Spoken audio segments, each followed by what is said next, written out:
Council of Educational Research and Training presents audiobook A Pact with the Sun, a supplementary reader in English for Class 6, page number 7. Lesson 3. The Shepherd's Treasure.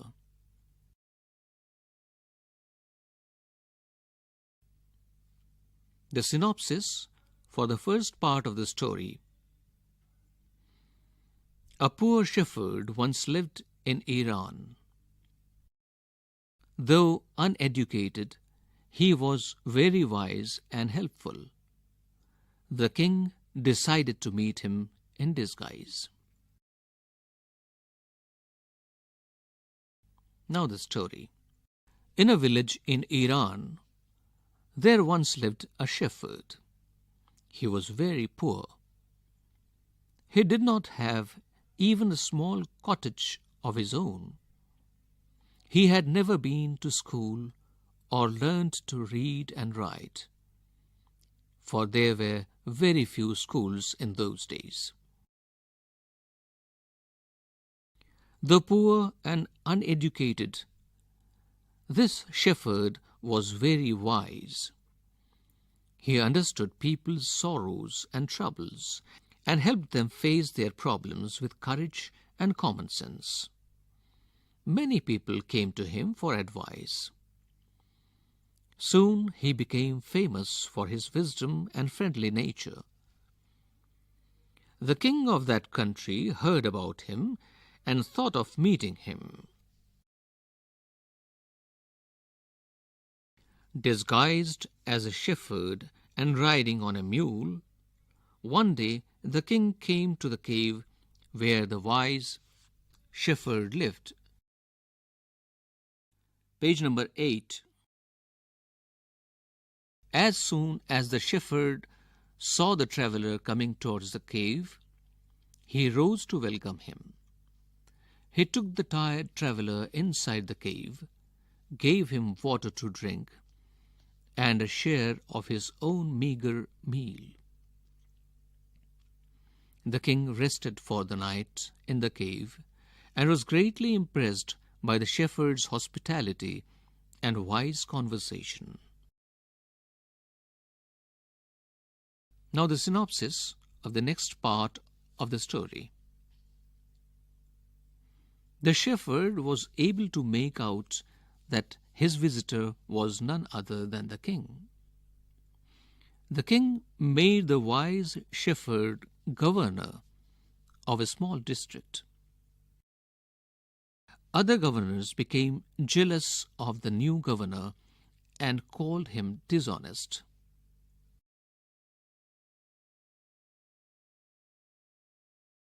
Now the second part of the story. Though still tired, the king decided to depart the next morning. He said, "Many thanks for your kindness to a poor traveller. I have a long way to go. Permit me to leave."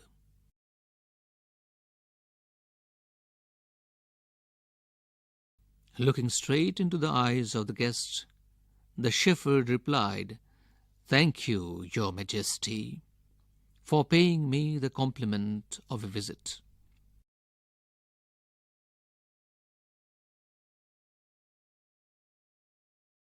The king was astonished as well as pleased.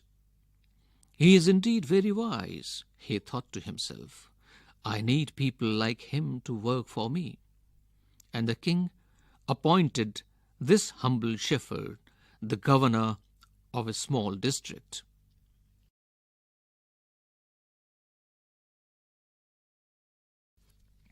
Although he rose to power and dignity, the shepherd remained as humble as ever. People loved and honored him for his wisdom, sympathy, and goodness. He was kind and just to one and all. His fame as a fair and wise governor soon spread throughout the country.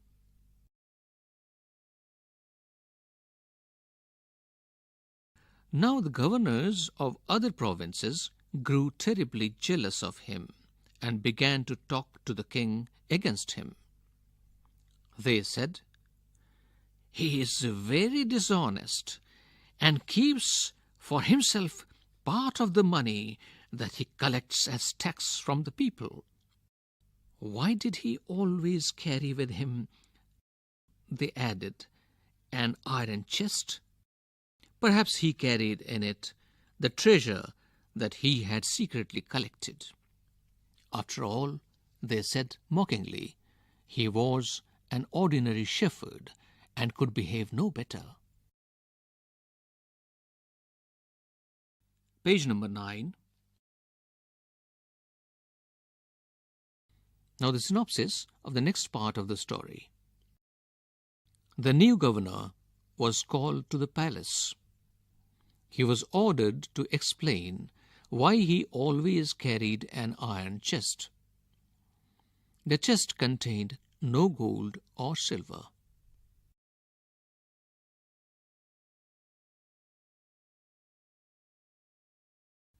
Now the next part of the story. At first, the king did not pay attention to these reports, but how long could he ignore these governors and their endless stories about the shepherd? One thing was certain, the king discovered. The new governor did carry an iron chest with him all the time.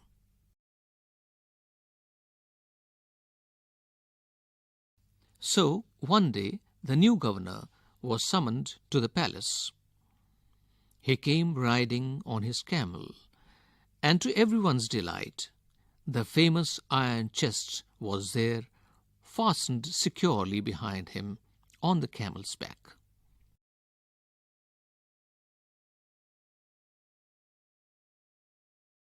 Now the king was angry. He thundered, "Why do you always carry that iron chest with you? What does it contain?" The governor smiled. He asked his servant to bring in the chest. How eagerly the people standing around waited for the shepherd to be found out. But how great was their astonishment, and even of the king himself, when the chest was opened. No gold or silver or jewels, but an old blanket was all that came out.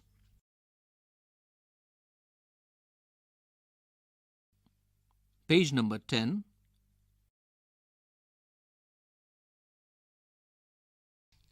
Holding it up proudly, the shepherd said, "This, my dear master, is my only treasure.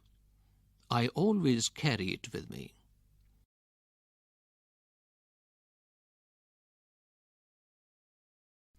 "But why do you carry such an ordinary blanket with you?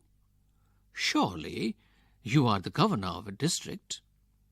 the king asked. To which the shepherd replied with quiet dignity, "This blanket is my oldest friend. It will still protect me if at any time your majesty should wish to take away my new cloaks."